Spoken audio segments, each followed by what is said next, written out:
બિસ્માર રસ્તાએ ખોલી અમદાવાદ પ્રશાસનની પોલ। દ્રશ્યો આપ જુઓ, શહેરના ઓઢવ વિસ્તારના દ્રશ્યો છે, જ્યાં રિંગ રોડ પર ખાડા પડતા વાહન ચાલકોની કમર તૂટી રહી છે। મુખ્યમંત્રી ભૂપેન્દ્ર પટેલની સૂચના પછી પણ અધિકારીઓ કોઈ કામગીરી નથી કરી રહ્યા। 1.5 મહિના પહેલા જ સમારકામ કરાયેલા રસ્તા ફરી ખખડધજ થઈ ગયા હોવાનો સ્થાનિકોનો આરોપ છે। વરસાદ બાદ અમદાવાદ શહેરમાં ઠેર ઠેર ખાડાઓની સમસ્યા યથાવત છે। તેવામાં અમદાવાદને ફરતે આવેલા સરદાર પટેલ રિંગ રોડના આ દ્રશ્યો છે કે જ્યાં ઓઢવ પાસેનો જે વિસ્તાર છે ત્યાં રસ્તાઓ બિસ્માર હાલતમાં છે। સાથે જ પાણી ઉભરાવાના કારણે અત્યારે જે પ્રમાણેની સ્થિતિ થતી હોય છે, રસ્તા બિસ્માર બનતા હોય છે। ઠેર ઠેર ઉબડ ખાબડ રસ્તાઓ બન્યા છે, જેમાં વાહન ચાલકો વાહન ચલાવવા મજબૂર બન્યા છે। વરસાદ પડે ત્યારે આ જ રસ્તા પર પાણી ભરાવાના કારણે લોકોની હાલાકીમાં વધારો થતો હોય છે।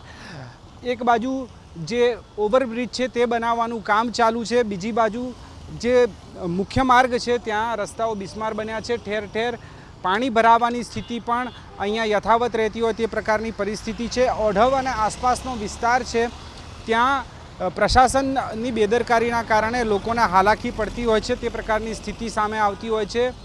એક બાજુ બ્રિજનું કામ ચાલે છે, જેના કારણે રોંગ સાઈડ પર વાહનો પણ ચાલતા હોય છે, બીજી બાજુ ઉબડ-ખાબડ જે રસ્તાઓ છે તે રસ્તાઓના કારણે લોકોને અત્યારે હાલાકીનો સામનો કરવો પડતો હોય છે। કંઈના સ્થાનિક છે તેમને જ પૂછીશું, ભાઈ શું કહેશો, અત્યારે રસ્તાઓની કયા પ્રકારની પરિસ્થિતિ છે, જે પ્રમાણેની સ્થિતિ છે અહીંયા?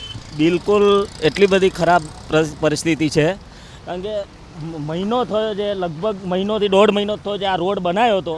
ટૂંકમાં આ બધા તીગડા પૂર્યા અત્યારે તમે જે જોઈ શકો છો આ કેવી હાલત છે। 5 કઠવાડા જીઆઈડીસી ઉદ્યોગ અત્યારે ચાલે છે, એ રોડ ઉપર બી રોડનું સમારકામ મહિના પહેલાં જ થયું હતું, અને મહિનામાં આ રોડની હાલત તમે જુઓ કેવી થઈ ગઈ છે। તમે ખુદ નજરે તમે જુઓ કે એટલી બધી હાલત ખરાબ છે કે રોડ ખાડા ખુદાના પાણી બી એટલું ભરાય છે। આ મધુમાલતી આવાસ યોજના અહીંયા નજીકમાં જ છે અમારે, ત્યાં આગળ તમે બિલકુલ પાણી એટલું બધું કાયમી 10 વર્ષથી હેરાન થઈએ છીએ, પણ એક બી અધિકારી કે કોઈ એનું સોલ્યુશન આવતું નથી। રસ્તાઓની જ્યાં સુધી વાત છે, પાણી ભરાવાના કારણે રસ્તાઓ જે રીતે બિસ્માર બને છે, ક્યાં ક્યાં રજૂઆતો થઈ છે તમારા દ્વારા? અધિકારીઓ આવે છે, જોઈને જતા રહે છે। હવે કારણ કે આ કામ કોનું છે?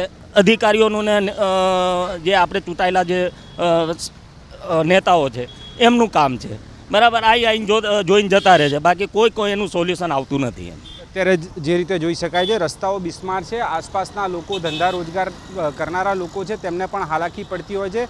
આ પરિસ્થિતિની અંદર અધિકારીઓ અને ચૂંટાયેલા પ્રતિનિધિઓ યોગ્ય કાર્યવાહી કરે તેવી સ્થાનિક જનતાની લાગણી પણ છે અને માગણી પણ। જયરામ રબારી સાથે તેજસ મહેતા, એબીપી અસ્મિતા, અમદાવાદ।